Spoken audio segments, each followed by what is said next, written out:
merupakan ibadah yang wajib bagi umat Islam sekali seumur hidup. Itu pun bagi yang mampu, cukup bekal perjalanan dan keluarga yang ditinggalkan.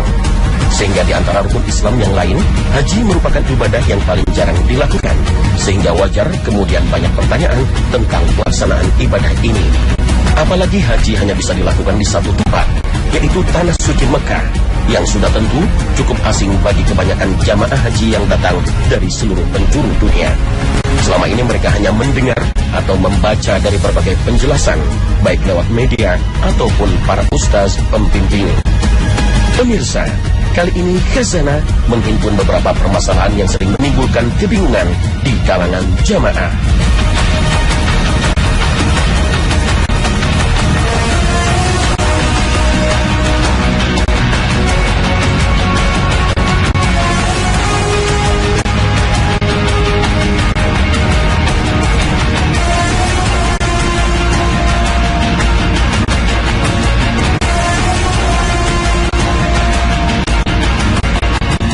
Assalamualaikum warahmatullahi wabarakatuh.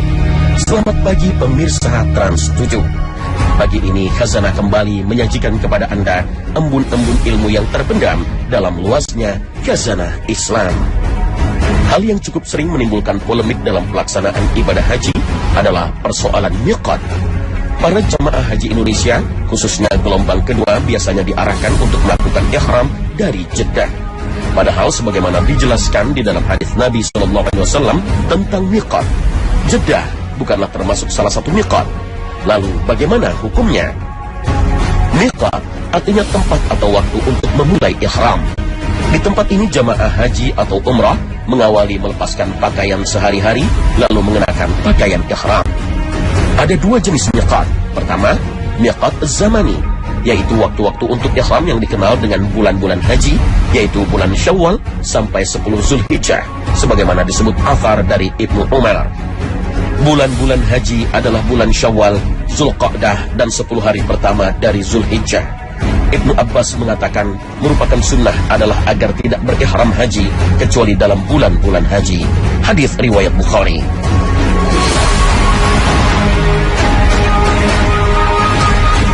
Dan kedua, miqat makani adalah tempat untuk memulai ihram. Tempat yang secara jelas disebutkan oleh Nabi dalam hadis sahih adalah Zulhulaifah untuk penduduk dan yang datang dari Madinah yang sekarang bernama Bir Ali. Zuhfah untuk penduduk dan mereka yang datang dari arah Syam. Qarnul Manazil untuk penduduk dan mereka yang datang dari Najd. Dan Yalamlam untuk penduduk dan yang datang dari arah Yaman. Orang Mekah dari Mekah. Dari Ibnu Abbas radhiyallahu anhuma berkata, Nabi SAW telah menetapkan miqat bagi penduduk Madinah di Zulhulaifah, bagi penduduk Syam di Al-Juhfah, bagi penduduk Najd di Qarnul Manazil, dan bagi penduduk Yaman di Yalamlam. Itulah ketentuan masing-masing bagi setiap penduduk negeri-negeri tersebut dan juga bagi yang bukan penduduk negeri-negeri tersebut bila datang melewati tempat-tempat tersebut dan berniat untuk haji dan umrah. Sedangkan bagi orang-orang selain itu, maka mereka memulai dari tempat tinggalnya, keluarga, dan begitulah ketentuannya. Sehingga bagi penduduk Mekah, mereka memulainya bertalbiyah dari rumah mereka di Mekah. Hadis riwayat Bukhari dan Muslim. Jamaah haji asal Indonesia biasanya terbagi dalam dua gelombang. Gelombang pertama, jamaah akan langsung mendarat di Bandara Amir Muhammad bin Abdul Aziz Madinah. Sedangkan gelombang kedua akan mendarat di Bandara Internasional King Abdul Aziz Jeddah. Untuk gelombang pertama, masalah ihram dari miqat tidak menjadi persoalan karena mereka datang dari arah Madinah. Maka miqat mereka mengikuti miqat penduduk Madinah, yaitu Zulhulaifah atau Bir Ali. Adapun jamaah haji dari Indonesia yang menuju Jeddah, banyak yang mengambil miqat di Jeddah. Padahal Jeddah bukan batas miqat jamaah haji yang datang dari arah Indonesia. Inilah yang menimbulkan kontroversi di kalangan ulama, masing-masing dengan dalil dan argumentasinya. Yang pertama menyatakan bagaimanapun miqat tidak boleh di luar yang disebutkan Nabi SAW. Maka orang yang berada di luar miqat yang telah ditentukan, disesuaikan dengan arah datangnya, maka dalam kondisi seperti ini, calon jamaah haji berihram di atas pesawat ketika melalui area miqat sebelum mendarat. Biasanya awak pesawat akan memberikan pemberitahuan bahwa pesawat melalui area miqat.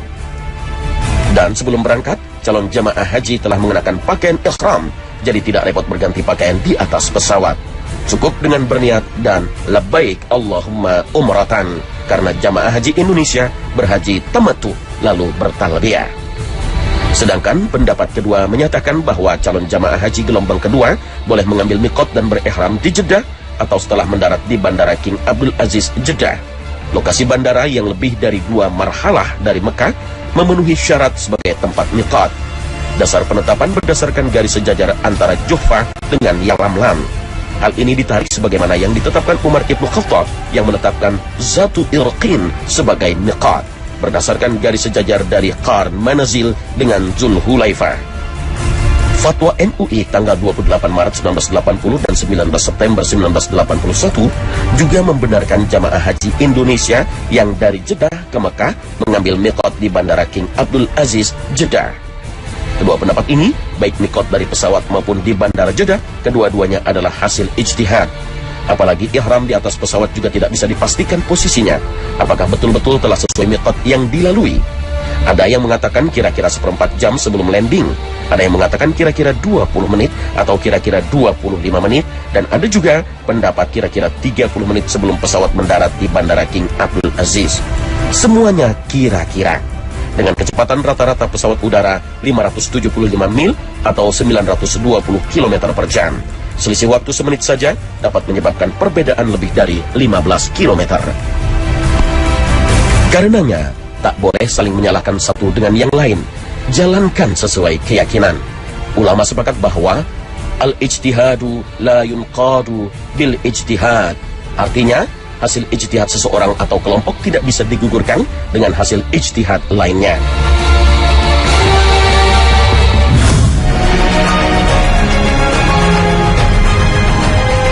Sa'i adalah salah satu rukun haji dan umrah yang tidak bisa digantikan dengan amalan lainnya. Pada tahun 2008 dilakukan penambahan jalur sa'i ke area serambi depan peralatan Jabal Abi Qubais selebar 20 meter. Artinya area jalur sa'i semakin melebar melewati jalur lama.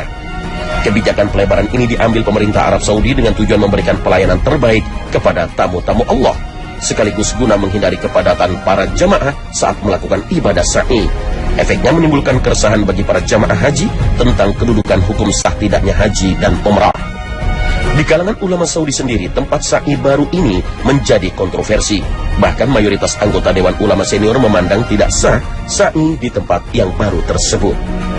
Sebelum melakukan proyek pelebaran tempat sa'i, kementerian terkait dan Dewan Pembangunan Kota Mekah, Madinah, dan tempat-tempat suci telah meminta kepada Dewan Ulama Senior Saudi untuk bersidang dan membicarakan permasalahan ini. Anggota Dewan Majelis terpecah menanggapi proyek perluasan ini.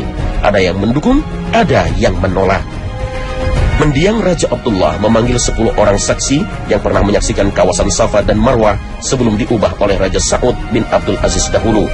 Setelah menimbang pandangan ulama, keterangan saksi dan beberapa faktor lain, akhirnya Raja Abdullah membuat keputusan bahwa proyek perluasan memang perlu dilakukan. Berikut beberapa alasan keabsahan perluasan tempat sa'i. Yang pertama, alasan keamanan dan keselamatan jamaah. Jumlah jamaah haji yang terus bertambah setiap tahun membuat tempat sa'i yang lama tidak memadai lagi, sehingga jika dipaksakan akan mengakibatkan jatuhnya korban jiwa. Dan sebagaimana diketahui, salah satu tujuan syariat adalah menjaga nyawa. Selain itu, tidak ditemukan teks yang secara khusus membatasi lebar area sa'i. Yang ada hanyalah patokan awal dan akhir sa'i, yaitu Bukit Safa dan Marwah. Maka, perluasan areal sa'i boleh dilakukan. Hal ini juga didasarkan pada tindakan Khalifah Umar bin Khattab pada tahun 17 Hijriah. Saat itu Umar radhiyallahu anhu pernah meluaskan kawasan tawaf disebabkan peningkatan jamaah haji. Namun begitu, tak ada kalangan yang menolak perluasan tersebut. Oleh karena itu, ulama menggunakan kaidah fiqih, sesuatu yang mendekati yang lain dipersamakan hukumnya. Maka memperluas areal sa'i boleh dilakukan. Artinya, sa'i boleh dilakukan di areal perluasan. Perluasan area ini juga didukung lebih dari 200 ulama internasional. Di antaranya, Persatuan Ulama Internasional, Grand Sheikh Al-Azhar, Mufti Mesir, Mufti Bosnia-Herzegovina, Mufti Palestina, Mufti Kosovo, Mufti Albania, Mufti Lebanon, Mufti Uganda, Mufti Libya, termasuk Indonesia melalui Departemen Agama, juga menyetujui proyek perluasan tersebut. Para ulama membolehkan dan mendukung pemerintah Arab Saudi melakukan perluasan mas'a atau areal sa'i dari 20 meter menjadi sekitar 40 meter. Pertanyaan berikutnya yang juga sering ditanyakan jamaah haji terkait sa'i adalah tentang tanda lampu hijau yang ada antara Safa dan Marwah. Safa dan Marwah berkaitan dengan salah satu rukun haji, yaitu sa'i. Sa'i ialah berjalan dari Bukit Safa ke Bukit Marwah dan sebaliknya sebanyak 7 kali yang berakhir di Bukit Marwah. Perjalanan dari Bukit Safa ke Bukit Marwah dihitung 1 kali dan juga dari Bukit Marwah ke Bukit Safa dihitung 1 kali. Bukit Safa dan Marwah terletak di sebelah timur Masjidil Haram. Keduanya tadinya merupakan anak bukit yang terletak di tengah-tengah kota Mekah dan dikelilingi oleh rumah-rumah penduduk Mekah. Di antaranya Darul Arqam, Dar As-Sa'id bin Abu As-Sa'id Al-Aizi, Dar Al-Khul. Bukit Safa berada dalam satu rangkaian dengan Jabal Abu Qubais, sedangkan Bukit Marwah masih satu rangkaian dengan Jabal Qaiqaan. Kedua gunung tersebut terkenal di kota Mekah. Sa'i merupakan napak tilas perjalanan Ibunda Hajar, istri Nabi Ibrahim alaihissalam ketika mencari air untuk anaknya Nabi Ismail alaihissalam. Bagi laki-laki, disunahkan untuk berlari kecil ketika melewati antara 2 tanda lampu hijau. Kenapa dianjurkan berlari di antara 2 tanda hijau? Tanda hijau tadinya merupakan perut lembah yang posisinya agak turun, sehingga orang yang melaluinya maka akan lebih mudah jika berlari kecil. Tetapi sekarang lembah tersebut telah hilang dan tertutup. Sebagai gantinya diberi tanda lampu hijau.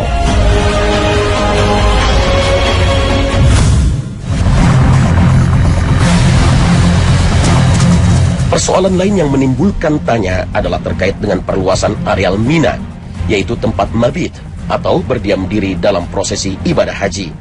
Saat ini, wilayah Mina seperti beberapa tempat suci lainnya juga mengalami perluasan. Area tambahan inilah yang juga menimbulkan kontroversi dan persoalan. Apakah sah melakukan mabit di area perluasan tersebut? Karena jelas-jelas di luar batas yang ditetapkan Nabi Sallallahu Alaihi Wasallam. Dalam manasik haji, para jamaah haji melakukan 2 kali mabit yang dilakukan jamaah haji di Mina. Yang pertama pada malam hari Arafah dan yang kedua pada hari Tasyrik ketika melempar jumrah. Hampir seluruh ulama berpandangan sama bahwa mabit di Mina pada malam Arafah termasuk dalam sunnah haji. Imam Nawawi bahkan mengatakan ini merupakan ijma' ulama. Artinya jamaah haji yang tidak melakukannya tidak merusak hajinya. Tidak pula ada kewajiban dam ataupun pengganti lainnya. Hanya saja jika tidak ada kendala, tentu lebih baik melakukannya. Sedangkan mabit pada hari Tasyrik, maka mayoritas ulama menyatakan hal ini termasuk dalam wajib haji. Ada konsekuensi membayar dam 1 ekor kambing bagi jamaah haji yang meninggalkannya sama sekali.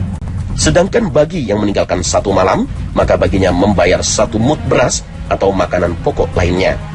Jika meninggalkan 2 malam, maka membayar 2 mud, kecuali bagi yang ingin meninggalkan Mina tanggal 12 atau nafar awal. Jamaah haji yang terus bertambah dari tahun ke tahun dan tempat yang terbatas menimbulkan permasalahan baru, yaitu kurangnya kapasitas tempat mabit sehingga wilayah mabit diperluas sampai keluar area Mina. Perkemahan yang ditempatkan di luar Mina itu beberapa tahun terakhir ini digunakan untuk mabit para jamaah haji, termasuk jamaah haji dari Indonesia. Dengan kata lain, ratusan tenda tersebut berdiri di kawasan luar Mina dan masuk kawasan Musdalifah. Padahal melakukan mabit seharusnya berada di areal Mina saja. Namun mayoritas ulama kontemporer membolehkan dan menyatakan mabitnya sah meskipun berada di luar batas Mina berdasarkan alasan kondisi darurat, karena tempat yang tersedia sudah tidak memungkinkan dipakai oleh jamaah. Dalam hukum syariat berlaku kaidah, jika suatu keadaan menyempit dan menyulitkan, maka dimungkinkan diperluas atau dipermudah. Selain itu, dalam mabit di Mina, Rasulullah SAW pernah memberikan beberapa keringanan kepada orang-orang tertentu untuk tidak mabit di Mina. Seperti sahabat Ibnu Abbas karena kesibukan beliau mengurus air minum bagi jamaah haji. Keringanan yang sama juga beliau berikan kepada para penggembala. Keringanan merupakan bagian dari syariat Islam. Allah Ta'ala berfirman, Allah menghendaki kemudahan bagimu dan tidak menghendaki kesukaran bagimu. Al-Quran Surah Al-Baqarah ayat 185. Kebolehan tidak mabit di Mina pada Ibnu Abbas dan para penggembala disamakan oleh banyak ulama dengan mereka yang memiliki urusan yang dikhawatirkan luput atau terganggu, seperti orang sakit yang membutuhkan perawatan atau orang yang mengalami kondisi darurat atau beban kesulitan yang jelas. Dalam hal keringanan untuk tidak mabit di Mina, orang yang kondisinya sama dengan mereka bahkan lebih adalah orang yang tidak mendapatkan tempat yang pantas untuk mabit. Begitu juga dengan orang yang keluar untuk tawaf di Baitullah, lalu ia tertahan oleh konsentrasi massa sehingga tertinggal bermalam di Mina. Apalagi mabit di luar Mina itu disebabkan oleh faktor eksternal, bukan merupakan perbuatan atau keinginannya sendiri, dan ia tidak sanggup menghilangkan faktor tersebut. Sehingga orang-orang yang mabit di luar Mina karena faktor-faktor tersebut bisa dikategorikan sebagai orang yang uzur, sehingga tidak diwajibkan membayar dam atau tebusan. Perluasan perkemahan ini juga dapat dianalogikan dengan sholat di masjid yang telah penuh. Maka boleh dibuat shaf baru di luar masjid, dan shaf baru ini dianggap bagian dari jamaah di dalam masjid. Dan tentu saja sholat jamaah yang berada di luar masjid tetap sah, seperti sholatnya mereka yang ada di dalam masjid. Analogi lain juga bisa dilihat dari kasus perluasan Masjidil Haram dan Masjid Nabawi. Sudah jelas, bangunan masjid sekarang tidak sama dengan bangunan masjid pada zaman Rasulullah SAW. Tapi tidak seorang ulama pun yang menyangkal bahwa pelaksanaan sholat di bangunan yang baru dari kedua masjid tersebut akan mendapatkan pahala, sebagaimana di lokasi yang lama pada masa Nabi Muhammad SAW. Sikap tersebut menunjukkan kesepakatan mereka mengenai kebolehan sholat di bangunan masjid yang baru dan perolehan pahala yang sama. Kemudian pemerintah Arab Saudi sebagai pelayan dan penanggung jawab pelaksanaan haji telah menetapkan perluasan area mabit sampai ke Musdalifah. Keputusan tersebut tentunya dengan mempertimbangkan kemaslahatan jamaah haji, dan setelah mendapat pertimbangan para ahli termasuk mufti kerajaan dan para ulama yang tergabung dalam Masjid Ulama Senior. Dalam fikih ada kaidah yang menyatakan putusan pemerintah mengikat dan menghilangkan perbedaan pendapat. Dalam hal pelaksanaan haji dapat dikatakan pemerintah Saudilah sebagai ulil amri.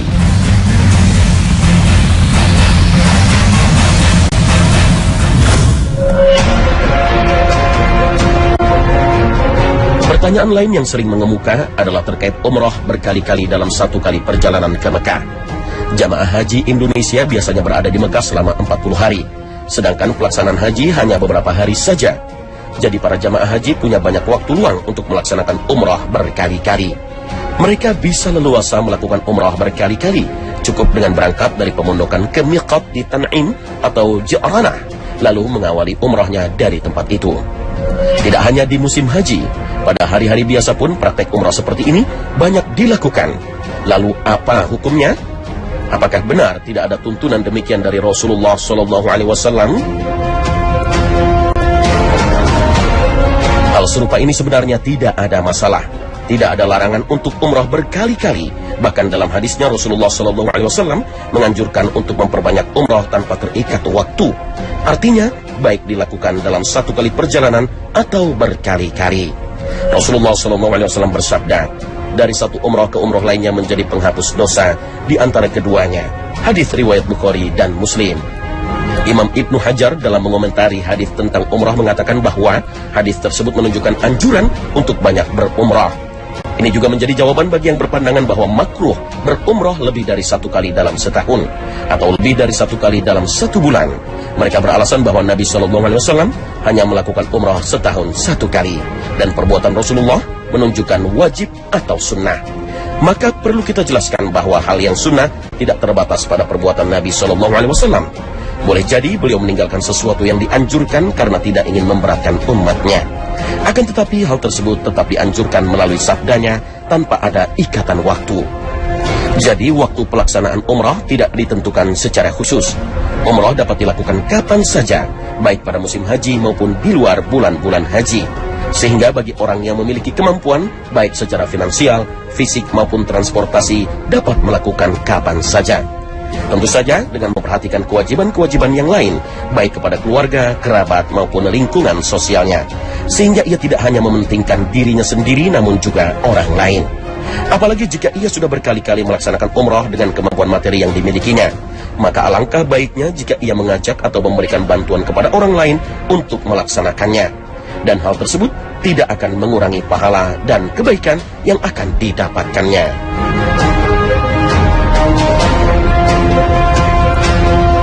Kesempatan umrah berkali-kali terkadang dimanfaatkan oleh jamaah untuk melakukan badal umrah atau saudara atau kerabatnya. Artinya seorang jamaah melakukan umrah dengan niat mengumrahkan orang lain, terkadang atas nama orang tua atau kerabat lainnya, Apakah praktek badal atau menggantikan umroh atas nama orang lain ini boleh dilakukan?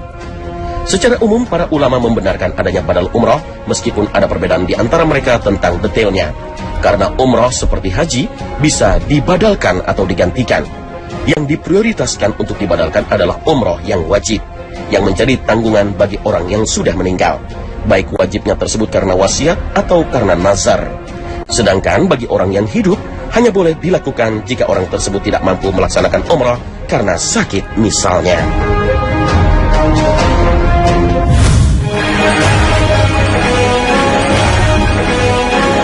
Dalam pelaksanaan ibadah haji seringkali terdengar istilah dam.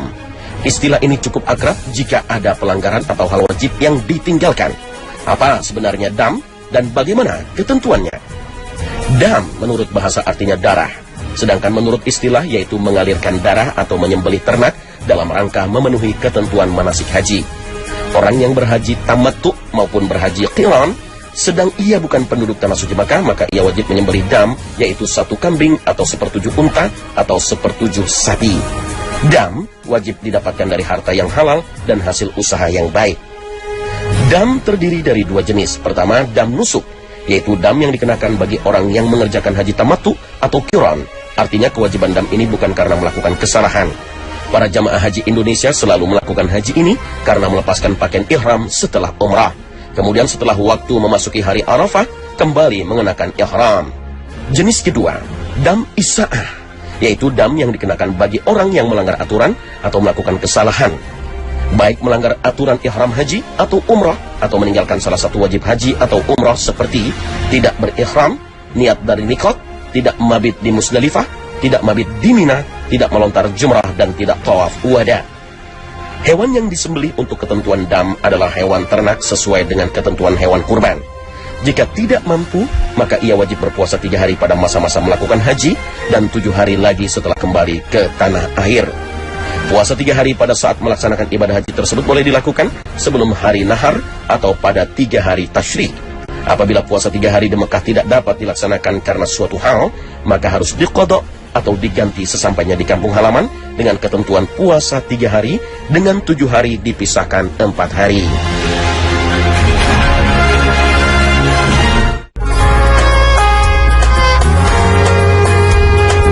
Allah Subhanahu wa ta'ala berfirman, maka bertanyalah kepada orang yang mempunyai pengetahuan jika kalian tidak mengetahui. Al-Quran Surah An-Nahl ayat 43. Rasul Sallallahu Alaihi Wasallam bersabda, sesungguhnya Allah tidaklah mencabut ilmu dengan sekali cabut dari hambanya. Akan tetapi Allah mencabut ilmu dengan mewafatkan ulama. Sampai apabila Allah tidak menyisakan seorang ulama pun, manusia pun mengangkat pemimpin-pemimpin yang bodoh. Mereka ditanya lalu berfatwa tanpa ilmu, sehingga mereka sesat dan menyesatkan. Hadis riwayat Al-Bukhari. Semoga bermanfaat dan mencerahkan bagi Anda. Dan akhir kata, wassalamualaikum warahmatullahi wabarakatuh.